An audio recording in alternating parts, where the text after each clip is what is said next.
Roman ক্যাথলিকদের ধর্মগুরু pope ফ্রান্সিসের চিরপ্রস্থান। ৮৮ বছর বয়সে ভ্যাটিকানে শেষ নিঃশ্বাস ত্যাগ। বিশ্বজুড়ে শোকের ছায়া। সংস্কারে রাখেন গুরুত্বপূর্ণ ভূমিকা। গাজায় ১৫ চিকিৎসক হত্যায় ইসরায়েলের তদন্ত প্রতিবেদন প্রত্যাখ্যান ফিলিস্তিনি রেড ক্রিসেন্টের। জাতিসংঘের স্বাধীন তদন্তের দাবি। নেতানিয়াহু বাহিনীর হামলায় নিহত ৩২। মার্কিন বিমান হামলায় ইয়েমেনে বেড়েছে হতাহতের সংখ্যা। লেবাননে সামরিক যানে বিস্ফোরণে কয়েকজন সেনার মৃত্যু। পরিকল্পিত কিনা খতিয়ে দেখতে তদন্ত শুরু। এবং ভারতে বিতর্কিত ওয়াকফ আইন বাতিলের দাবিতে হায়দ্রাবাদে জনসমুদ্র। কংগ্রেস সহ বিভিন্ন দলের যোগ দেন হাজার হাজার মানুষ। ৩০ এপ্রিল ঘরে ঘরে আলো নিভিয়ে প্রতিবাদের ডাক।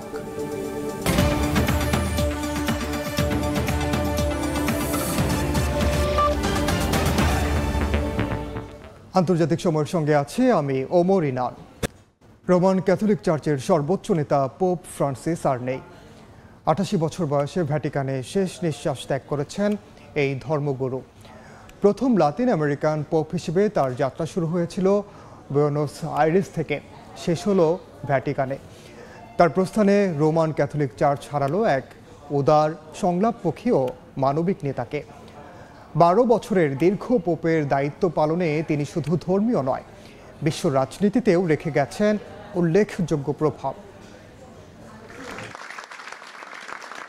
বার্ধক্যজনিত জটিলতায় বেশ কিছুদিন ধরেই ছিলেন অসুস্থ।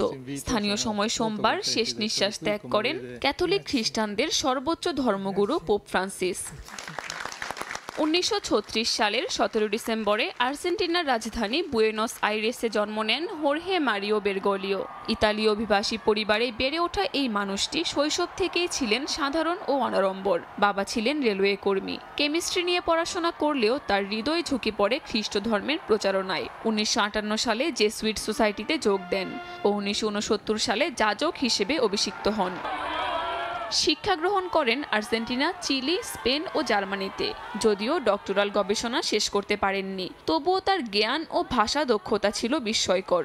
দক্ষ ছিলেন স্প্যানিশ, ইতালিয়ান, জার্মান সহ ৮টি ভাষায়। ১৯৯২ সালে তিনি হন বুয়েনোস আইরেসের অক্সিলিয়ারি বিশপ। ২০০১ সালে পোপ জন পল দ্বিতীয় তাকে কার্ডিনাল মনোনীত করেন। ২০১৩ সালের ১৩ মার্চ পোপ হিসেবে নির্বাচিত হন বেরগোলিও। ইতিহাস গড়ে বিশ্বের প্রথম ল্যাটিন আমেরিকান পোপ হিসেবে অভিষেক ঘটে তার। সেন্ট ফ্রান্সিস অব অ্যাসিসির প্রতি শ্রদ্ধা জানিয়ে পোপ নাম হিসেবে বেছে নেন ফ্রান্সিস। এই নামের মধ্যেই নিহিত ছিল তার বার্তা: দারিদ্র্য বিমোচন, বিনয়, আন্তধর্ম সংলাপ ও শান্তি। তার শাসনামলে রোমান ক্যাথলিক চার্চে আসে বেশ কিছু কাঠামোগত ও দৃষ্টিভঙ্গিগত পরিবর্তন। যৌন নিপীড়ন কেলেঙ্কারি, জলবায়ু পরিবর্তন, শরণার্থী সমস্যা কিংবা ইউক্রেন যুদ্ধ, সব কিছুতেই তিনি তুলে ধরেছেন নৈতিক অবস্থান। বার্ধক্যের নানা শারীরিক জটিলতার মধ্যেও দায়িত্ব পালন করে গেছেন নিরলসভাবে। বিনয়ী জীবনযাপন, নিজে রান্না করা, সাধারণ গাড়িতে চলাফেরা, সবকিছুতেই আলাদা করে ধরা পড়েছেন পোপ ফ্রান্সিস। তার মৃত্যু রোমান ক্যাথলিক চার্চের জন্য এক অপূরণীয় ক্ষতি। বিশ্বের প্রতিটি প্রান্তে অনুপ্রেরণা হয়ে থাকবে তার রেখে যাওয়া আদর্শ ও শান্তির বার্তা। কাকুলি আখতার, সময় সংবাদ। পোপ ফ্রান্সিসের মৃত্যুতে ভ্যাটিকান সিটিতে নেমে এসেছে শোকের ছায়া। তার মৃত্যুর খবর ছড়িয়ে পড়ার পর সেন্ট পিটার্স স্কোয়ারে ভিড় করছেন শত শত ভক্ত সমর্থক। সরাসরি দেখব সেই চিত্র। কয়েকদিন আগেও অসুস্থ ছিলেন, বার্ধক্যজনিত নানা রোগে অসুস্থ ছিলেন পোপ ফ্রান্সিস। আমরা গতকালও দেখেছি তিনি ইস্টার সানডে উপলক্ষে ভক্তদের মাঝে তার বাণী পৌঁছে দিয়েছেন। এমনকি তিনি গাজা চলমান যে যুদ্ধ সংঘাত, সে বিষয়েও তিনি বলেছেন আন্তর্জাতিক সম্প্রদায়কে খুব দ্রুত যেন এই যুদ্ধ সংঘাত বন্ধে কার্যকর পদক্ষেপ নেওয়া হয়। আমরা যেমনটি একটু আগে প্রতিবেদনে দেখছিলাম, তিনি তার মানবিক যেই তার বোধ বিবেচনা, সেই বিষয়গুলো তার বক্তব্যে, তার বিভিন্ন সময়ে প্রার্থনার সময় তিনি এই বিষয়গুলো তুলে ধরেছেন। সে কারণে তিনি অনেক গণমানুষেরও নেতায় পরিণত হন। আন্তর্জাতিক রাজনীতিতে তিনি যেমন প্রভাব রেখেছেন, ধর্মীয় গুরু হিসেবে তো বটেই। সে কারণেই আসলে তার প্রতি শ্রদ্ধা জানাতে অনেক মানুষ ভ্যাটিকান সিটিতে ভিড় করছেন। পোপের মৃত্যুর খবর শোনার পরপরই তারা তাকে শ্রদ্ধা জানানোর জন্য সেখানে ছুটে যাচ্ছেন অনেকে। আমরা সেই চিত্র দেখতে পাচ্ছি। সরাসরি ছিলাম ভ্যাটিকান সিটিতে। অন্য প্রসঙ্গ, ভুল বোঝাবুঝি থেকে গাজায় 15 চিকিৎসককে হত্যার ঘটনা ঘটেছে বলে স্বীকার করেছে ইসরায়েল। রোববার ওই ঘটনার তদন্ত প্রতিবেদন প্রকাশ করে আইডিএফ। অসম্পূর্ণ ও ভুল প্রতিবেদন দেওয়ার সঙ্গে জড়িত একজনকে বরখাস্ত করা হয়েছে। তবে ইসরায়েলের ওই প্রতিবেদন প্রত্যাখ্যান করে জাতিসংঘের অধীনে স্বাধীন তদন্তের দাবি জানিয়েছে ফিলিস্তিনি রেড ক্রিসেন্ট। গাজায় দখলদার বাহিনীর অব্যাহত হামলায় একদিনে প্রাণ হারিয়েছেন আরও 31 ফিলিস্তিনি। গেল 23শে মার্চ ফিলিস্তিনি রেড ক্রিসেন্টের অ্যাম্বুলেন্স, জাতিসংঘের গাড়ি এবং দমকল বিভাগের একটি বহরে হামলা চালায় ইসরায়েল। নিহত হন জাতিসংঘের কর্মীসহ 15 জন। রোববার সেই ঘটনার তদন্ত প্রতিবেদন প্রকাশ করেছে ইসরায়েলের প্রতিরক্ষা বাহিনী। আইডিএফ জানায়, অভিযান সংক্রান্ত ভুল বুঝাবুঝি থেকে এই ঘটনা ঘটেছে। তাদের সেনারা ভেবেছিল দ্রুত গতির গাড়িগুলো শত্রু বাহিনীর। বলা হয়, হেডলাইট বন্ধ ছিল, অনুমতি ছাড়া গাড়িগুলো এগিয়ে এসেছিল। তবে ইসরায়েলি বাহিনীর তদন্ত প্রতিবেদন প্রত্যাখ্যান করেছে ফিলিস্তিনি রেড ক্রিসেন্ট। তাদের দাবি, এই তদন্ত একতরফা ও পক্ষপাতদুষ্ট। জাতিসংঘের অধীনে একটি স্বাধীন তদন্তের আহ্বান জানিয়েছে সংস্থাটি। এর আগে বিবিসি জানায়, গাজায় 15 জন চিকিৎসা কর্মীকে হত্যার সময় ইসরায়েলি সেনারা 100টিরও বেশি গুলি ছুড়েছে। এর মধ্যে কিছু গুলি মাত্র 12 মিটার দূর থেকে করা হয়েছিল। একটি মুঠোফোনে ধারণ করা ভিডিওর ফরেনসিক অডিও বিশ্লেষণে এমনটি উঠে এসেছে। এর মধ্যে গাজায় অব্যাহত আছে ইসরায়েলি বর্বরতা। নৃশংস তাণ্ডবে বেড়েই চলেছে নিহতের সংখ্যা। রোববার দখলদার বাহিনীর নতুন করে হামলায় প্রাণ হারিয়েছেন আরও 31 জন ফিলিস্তিনি। স্বাস্থ্য মন্ত্রণালয়ের সবশেষ হিসাব বলছে, এখন পর্যন্ত মারা গেছেন 51,201 জন, আহত 1,16,000-এর বেশি। তবে গাজার সরকারি মিডিয়া অফিসের বক্তব্য আরও ভয়াবহ। তারা বলছে, নিহতের সংখ্যা 61,700 ছাড়িয়েছে। ধ্বংসস্তূপের নিচে এখনও হাজারো মরদেহ চাপা পড়ে আছে বলে মনে করা হচ্ছে। ফরহাদ চৌধুরী, সময় সংবাদ। নিরীহ ফিলিস্তিনিদের উপর বর্বরতার প্রতিবাদে ইসরায়েলের বিরুদ্ধে পাকিস্তানের রাজধানী ইসলামাবাদে ব্যাপক বিক্ষোভ হয়েছে।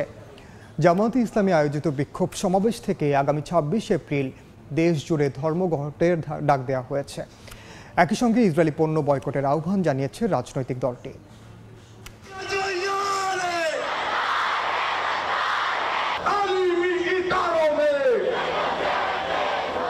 গাজায় ইসরায়েলি আগ্রাসনের প্রতিবাদে রোববার পাকিস্তানের রাজধানী ইসলামাবাদে ফিলিস্তিনি সংহতি মার্চ আয়োজন করে জামায়াতে ইসলামী। চলমান হত্যাযজ্ঞের নিন্দা জানাতে রাজপথে নেমে আসে হাজার হাজার মানুষ। নিহত শিশুদের স্মরণে প্রতীকী প্রতিবাদ জানায় দলটির নেতাকর্মীরা। প্রধান অতিথি হিসেবে বক্তব্য রাখেন দলটির নেতা হাফিজ নাইমুর রহমান। ইসরায়েলি বর্বরতার প্রতিবাদে আগামী 26 এপ্রিল পাকিস্তান জুড়ে সাধারণ ধর্মঘটের ডাক দেন তিনি। একই সঙ্গে ইসরায়েলকে সহায়তাকারী ব্যবসা প্রতিষ্ঠানের পণ্য বয়কটের আহ্বান জানান। এই ফিলিস্তিনি ইস্যু কেবল রাজনীতি নয়, এটা মানবতার প্রশ্ন, ইমানের প্রশ্ন। ফিলিস্তিনি আর কাশ্মীরের জন্য সব রাজনৈতিক দল এক হন। নিপীড়িত শিশুদের কান্না শুনুন।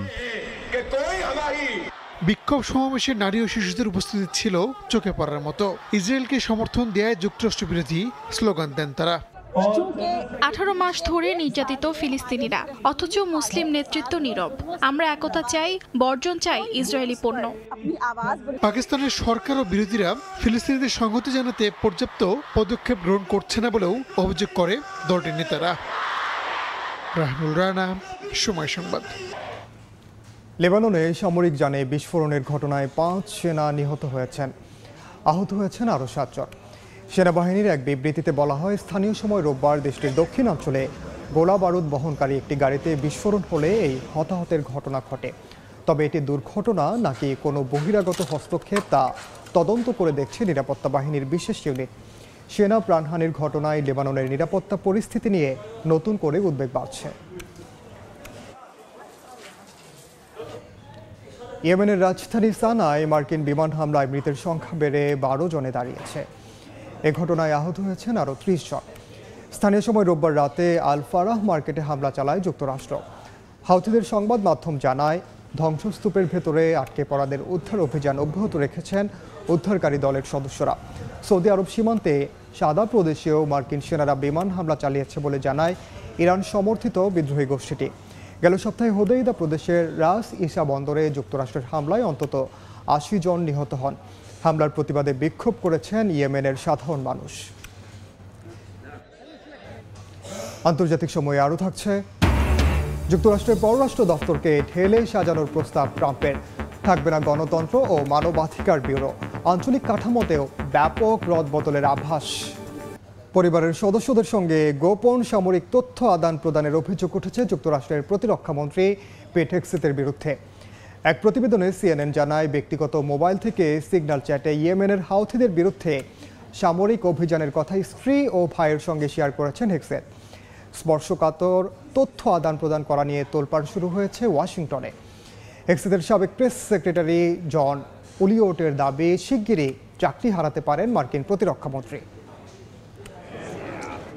1 মাস আগে ফাঁস হয়েছিল প্রথম সিগন্যাল চ্যাট, যেখানে মার্কিন জাতীয় নিরাপত্তা উপদেষ্টা মাইক ওয়ালস ভুল করে এক সাংবাদিককে যুক্ত করে ফেলেন। ইয়েমেনে হাউথিদের বিরুদ্ধে মার্কিন অভিযানের পরিকল্পনার গোপন তথ্য ছিল সেই চ্যাটে। ওই ঘটনার রেশ কাটতে না কাটতেই আবারও একই বিতর্কে জড়ালেন মার্কিন প্রতিরক্ষামন্ত্রী পিট হেগসেথ।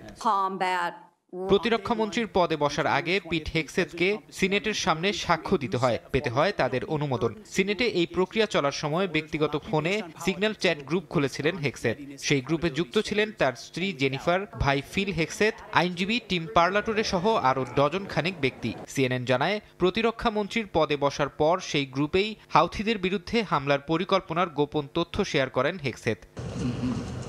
প্রতিবেদনে বলা হয়, পিট হেগসেথের ভাই মার্কিন প্রতিরক্ষা দফতরে চাকরি করছেন, তবে তার স্ত্রী প্রশাসনের সঙ্গে যুক্ত নন। এমনকি চ্যাট গ্রুপে থাকা বাকিদের নিরাপত্তা ছাড়পত্র ছিল কিনা তা নিয়েও উঠেছে প্রশ্ন। বিষয়টি এমন সময়ে সামনে এলো যখন বিভিন্ন গুরুত্বপূর্ণ ইস্যুতে হেগসেথের সিদ্ধান্ত গ্রহণ ক্ষমতা নিয়ে প্রশ্ন তুলতে শুরু করেছেন তার দফতরের বর্তমান ও সাবেক কর্মকর্তারা। হেগসেথের সাবেক প্রেস সেক্রেটারি জন উলিয়ট বলেন, পেন্টাগনে 1 মাস ধরে তীব্র অস্থিরতা চলছে। স্পর্শকাতর পরিকল্পনার তথ্য ফাঁস হওয়া থেকে শুরু করে দফতরের কর্মকর্তাদের বরখাস্তের ঘটনা মার্কিন প্রেসিডেন্ট ডোনাল্ড ট্রাম্পের জন্য মাথা ব্যথার কারণ হয়ে দাঁড়িয়েছে। ফারহাদ চৌধুরী, সময় সংবাদ। ভারতে বিতর্কিত ওয়াকফ আইন বাতিলের দাবিতে বিশাল জনসমাবেশ হয়েছে।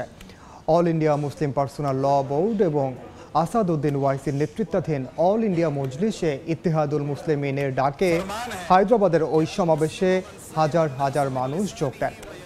মুসলিমরা কারো কাছে মাথা নত করবে না বলে হুঁশিয়ারি দেন আসাদউদ্দিন ওয়াইসি। জনসমাবেশে উপস্থিত ছিলেন ভারতীয় কংগ্রেস, ভারত রাষ্ট্র সমিতি সহ একাধিক রাজনৈতিক দলের প্রতিনিধিরা। আগামী 30 এপ্রিল রাত 9টায় ঘরে ঘরে আলো নিভিয়ে প্রতীকী প্রতিবাদ পালনের ডাক দেওয়া হয়েছে।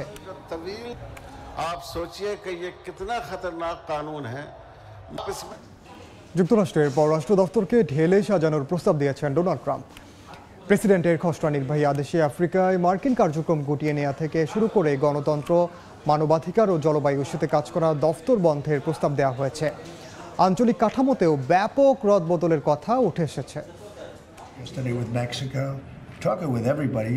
ক্ষমতা গ্রহণের পর থেকেই একের পর এক নির্বাহী আদেশ জারি করছেন মার্কিন প্রেসিডেন্ট ডোনাল্ড ট্রাম্প। এর ফলে নিজ দলের পাশাপাশি বিরোধীদের কাছেও সমালোচনার মুখে পড়ছেন তিনি। তার প্রশাসন এবার মার্কিন পররাষ্ট্র দফতর ঢেলে সাজানোর প্রস্তাব দিয়েছেন। খসড়া নির্বাহী আদেশের একটি কপি পেয়েছে নিউ ইয়র্ক টাইমস। এক প্রতিবেদনে গণমাধ্যমটি বলছে, পররাষ্ট্র দফতরের 50% বাজেট ছাঁটাই, বহির্বিশ্বে 10টি দূতাবাস ও 17টি কনসুলেট বন্ধের পরিকল্পনা, সব মিলে কূটনৈতিক ইতিহাসে আমূল পরিবর্তনের ইঙ্গিত দিচ্ছে ট্রাম্প প্রশাসন। চলতি সপ্তাহে এই নির্বাহী আদেশ সই করতে পারেন ট্রাম্প। খসড়া প্রস্তাবে সবচেয়ে বড় আঘাত এসেছে আফ্রিকার ওপর। সাব সাহারা আফ্রিকা বিষয়ক ব্যুরো বিলুপ্ত হবে। এর বদলে ছোট পরিসরে একটি বিশেষ দূতের দফতর গঠন করে বিষয়গুলো দেখভাল করবে হোয়াইট হাউসের জাতীয় নিরাপত্তা পরিষদ। সেই সঙ্গে জলবায়ু পরিবর্তন, শরণার্থী, মানবাধিকার ও গণতন্ত্র নিয়ে কাজ করা দফতরগুলো বন্ধ করা হবে। আঞ্চলিক ব্যুরোগুলোকে 4টি উপবিভাগে ঢেলে সাজানো হচ্ছে। Eurasia, mid east, Latin America এবং ইন্দো প্যাসিফিক, এই 4 বিভাগের অধীনেই পরিচালিত হবে বিশ্ব কূটনীতি। এর বাইরে থাকছে না আফ্রিকা বা কানাডার জন্য পৃথক ব্যুরো। আর মানবিক সহায়তা বিষয়ক ব্যুরোর হাতে দেয়া হবে USAIDর অবশিষ্ট কার্যক্রম। ইন্দো প্যাসিফিকের মধ্যে রয়েছে বাংলাদেশ, ভারত সহ এই অঞ্চলের দেশগুলো। শিক্ষাবৃত্তির ক্ষেত্রেও কাজই চালাচ্ছে খসড়া নথি। ফুলব্রাইট স্কলারশিপ সীমিত করা হচ্ছে শুধু জাতীয় নিরাপত্তার মতো বিষয়ের জন্য। বাতিল করা হচ্ছে হাওয়ার্ড ইউনিভার্সিটির সঙ্গে চুক্তি, যেখান থেকে পিছিয়ে পড়া গোষ্ঠীর শিক্ষার্থীরা র্যাঞ্জেল ও পিকারিন বৃত্তির আওতায় পররাষ্ট্র দফতরে প্রবেশ করতেন। অর্জিতা সোহেজিন, সময় সংবাদ। আন্তর্জাতিক সময়ে আরও থাকছে, ইতালির জাহাজ নির্মাণ শিল্পে বিনিয়োগের সুফল পাচ্ছেন বাংলাদেশিরা। বিলিয়ন ইউরোর এই খাতে প্রবাসীদের গুরুত্বপূর্ণ অংশীদারিত্ব সমৃদ্ধ করছে রেমিটেন্স খাত। নানা কৌশলে বিশ্ববাজারের প্রভাব বিস্তারের চেষ্টা করছে যুক্তরাষ্ট্র। চীনের সঙ্গে বিশ্বের বিভিন্ন দেশের বাণিজ্য সীমিত করতে চাপ দিচ্ছে দেশটি। এমন প্রেক্ষাপটে যুক্তরাষ্ট্রের সঙ্গে চীনের স্বার্থ বিরোধী কোনো চুক্তি না করার হুঁশিয়ারি দিয়েছে বেইজিং। প্রয়োজনে পাল্টা ব্যবস্থা নেওয়ার হুঁশিয়ারি দেন দেশটির বাণিজ্য মন্ত্রণালয়ের মুখপাত্র। বিশ্বের দুই বৃহত্তম অর্থনীতি যুক্তরাষ্ট্র ও চীনের মধ্যে চলমান শুল্ক যুদ্ধের উত্তেজনা নতুন করে ছড়িয়েছে বিশ্ব বাণিজ্য অঙ্গনে। সম্প্রতি বার্তা সংস্থা ব্লুমবার্গ এক প্রতিবেদনে জানিয়েছে, ট্রাম্প প্রশাসন যুক্তরাষ্ট্র থেকে শুল্ক ছাড় বা ছাড় চাওয়া দেশগুলোকে চীনের সঙ্গে বাণিজ্য সীমিত করার জন্য চাপ দিচ্ছে, যার মধ্যে অন্তর্ভুক্ত রয়েছে আর্থিক নিষেধাজ্ঞাও। এর প্রেক্ষিতে বিভিন্ন দেশের প্রতি পাল্টা কঠোর হুঁশিয়ারি উচ্চারণ করেছে চীন সরকার। যুক্তরাষ্ট্রের সঙ্গে চীনের স্বার্থবিরোধী কোনো চুক্তি না করার বিষয়ে বিভিন্ন দেশকে সতর্ক করেছে দেশটির বাণিজ্য মন্ত্রণালয়। বলছে, চীন দৃঢ়ভাবে এমন যে কোনো চুক্তির বিরোধিতা করবে যা চীনের স্বার্থের ক্ষতি করে এবং প্রয়োজনে কঠোর পাল্টা ব্যবস্থা নেওয়ার হুঁশিয়ারিও দেওয়া হয়েছে। দেশটি তাদের নিজস্ব অধিকার ও স্বার্থ রক্ষায় দৃঢ় প্রতিজ্ঞ এবং অন্যান্য দেশের সঙ্গে সংহতি জোরদার করতেও ইচ্ছুক। চীনের বাণিজ্য মন্ত্রণালয়ের মুখপাত্র জানান, যেসব দেশ বিশেষ করে দক্ষিণ পূর্ব এশিয়া অঞ্চলের দেশগুলো বিনিয়োগ, শিল্প অবকাঠামো, প্রযুক্তিগত জ্ঞান এবং ভোগের ক্ষেত্রে চীনের ওপর ব্যাপকভাবে নির্ভরশীল, তারা যুক্তরাষ্ট্রের চাপে মাথা নত করে মেনে নেবে না। বরং যুক্তরাষ্ট্র তথাকথিত সমতার নামে সব বাণিজ্য অংশীদারদের ওপর শুল্ক আরোপ করছে এবং সব দেশকে পারস্পরিক শুল্ক আলোচনায় বসতে বাধ্য করছে বলেও অভিযোগ চীনের। চলতি মাসের শুরুতে মার্কিন বাণিজ্য প্রতিনিধি জেমিসন গ্রিয়ার বলেছিলেন, ট্রাম্পের আরোপিত বাড়তি শুল্ক নিয়ে আলোচনায় বসতে প্রায় 50টি দেশ যোগাযোগ করেছে। ইয়ানুর শিফাত, সময় সংবাদ। একে অপরের বিরুদ্ধে সাময়িক যুদ্ধবিরতি লঙ্ঘনের অভিযোগ তুলেছে ইউক্রেন ও রাশিয়া। প্রেসিডেন্ট ভলোদিমির জেলেনস্কি অভিযোগ করে বলেন, রুশ প্রেসিডেন্ট ভ্লাদিমির পুতিন কেবল প্রচারের উদ্দেশ্যে যুদ্ধবিরতি ঘোষণা করেছেন। অন্যদিকে মস্কোর অভিযোগ, 1000 বারের বেশি যুদ্ধবিরতি ভঙ্গ করেছে কিয়েভ। ইউক্রেনের প্রেসিডেন্ট ভলোদিমির জেলেনস্কি বলেন, রাশিয়া বাহ্যিকভাবে যুদ্ধবিরতি মানার ভান করলেও বাস্তবে শত শত কামানের গোলা নিক্ষেপ করেছে। সামাজিক যোগাযোগ মাধ্যম এক্সে তিনি লেখেন, শনিবার মধ্যরাত থেকে রোববার দুপুর পর্যন্ত 26টি আক্রমণ চালিয়েছে রুশ সেনারা। পুতিন তার সেনাবাহিনীর ওপর নিয়ন্ত্রণ হারিয়েছেন অথবা রাশিয়া প্রকৃত শান্তি চায় না বলে মন্তব্য করেন তিনি। পুতিন কেবল প্রচারের উদ্দেশ্যে এই যুদ্ধবিরতি ঘোষণা করেছেন বলেও দাবি করেন জেলেনস্কি। এদিন পাল্টা দাবি করেছে রুশ প্রতিরক্ষা মন্ত্রণালয়। তাদের অভিযোগ, ইউক্রেন যুদ্ধবিরতি লঙ্ঘন করেছে 1000 বারেরও বেশি। ইউক্রেনীয় বাহিনী রুশ অবস্থানে 444 বার গুলি ছুড়েছে এবং 900রও বেশি ড্রোন হামলা চালিয়েছে। শনিবার সব ধরনের আক্রমণ বন্ধ করে 20 এপ্রিল মধ্যরাত পর্যন্ত তা বজায় রাখার ঘোষণা দেয় রাশিয়া। এ সময় সব ধরনের শত্রুতা বন্ধ রাখার জন্য পুতিন তার বাহিনীগুলোকে নির্দেশ দেন। অর্জিতা সোহেজিন, সময় সংবাদ। ভারতের মহারাষ্ট্রের নাসিকে তীব্র পানির সংকট দেখা দিয়েছে। এক কলসি পানির জন্য প্রতিদিন হাঁটতে হয় 2 কিলোমিটার পথ। তারপরও মেলে না স্বচ্ছ পানি। ময়লা শেওলা মিশ্রিত পানি খেয়ে অসুস্থ হয়ে পড়ছে শিশুরা। গরমে শুকিয়ে গেছে কুয়ো, সংরক্ষণে নেই বিশুদ্ধ পানীয়। এক কলস পানির জন্য কত চেষ্টা। পানির অপর নাম জীবন হলেও এক্ষেত্রে তা বলা যায় না। পান করার পর উল্টো ভুগতে হয় নানা রোগবালাইয়ে। গাঢ় বাদামি এই পানি, মাটি, শ্যাওলা, ছত্রাক সব মিলে যেন ভয়াবহ বিষাক্ত তরল। তবুও এই পানি সংগ্রহে 2 কিলোমিটার পথ পাড়ি দিতে হয় নারীদের।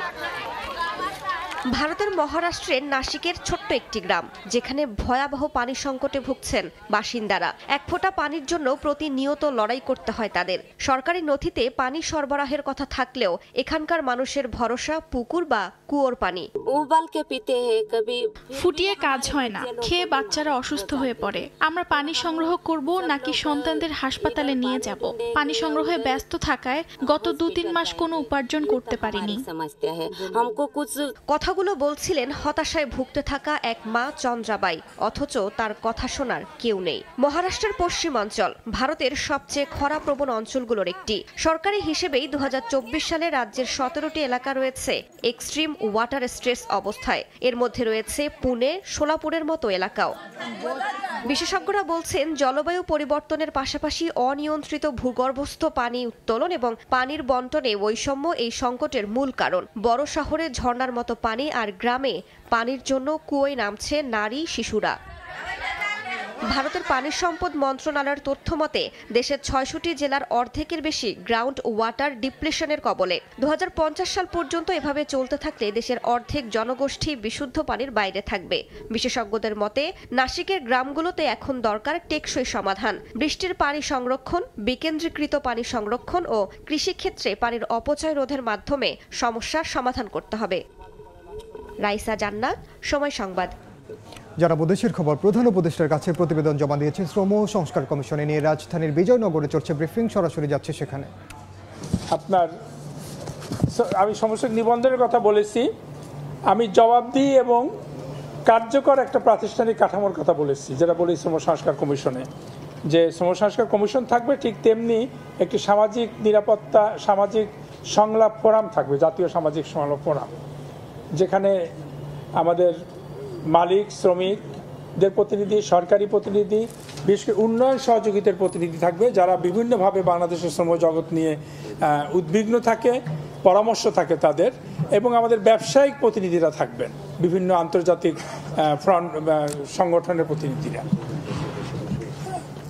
আমরা বৈষম্য দূরীকরণের জন্য এবং কর্মক্ষেত্রে যৌন হয়রানি সহ সব ধরনের সহিংসতা বন্ধের জন্য কিছু সুনির্দিষ্ট সুপারিশ করেছি, যেখানে কি কি থাকতে হবে। শুধু হাইকোর্টের আদালতে কমিটি করা না, আইনের কোথাও কোথাও পরিবর্তন হবে, প্রতিকারের কি কি ব্যবস্থা থাকবে। আমরা বিশেষভাবে সার্বজনীন মাতৃত্বকালীন সুরক্ষার সুপারিশ করেছি, যেটি ৬ মাস হতে হবে এবং এটি 2 বছর পর্যন্ত বাড়ানো যাবে। কারণ আমরা জানি যে বাংলাদেশে বহু ব্যবস্থা আছে যেখানে একজন নারী বা একজন পুরুষ 5 বছর পর্যন্ত ছুটি নিতে পারে একটা দপ্তর থেকে। সরাসরি যুক্ত ছিলাম শ্রম সংস্কার কমিশনের ব্রিফিংয়ে। ছিল আন্তর্জাতিক সময়ে, সঙ্গে থাকুন সময়ে।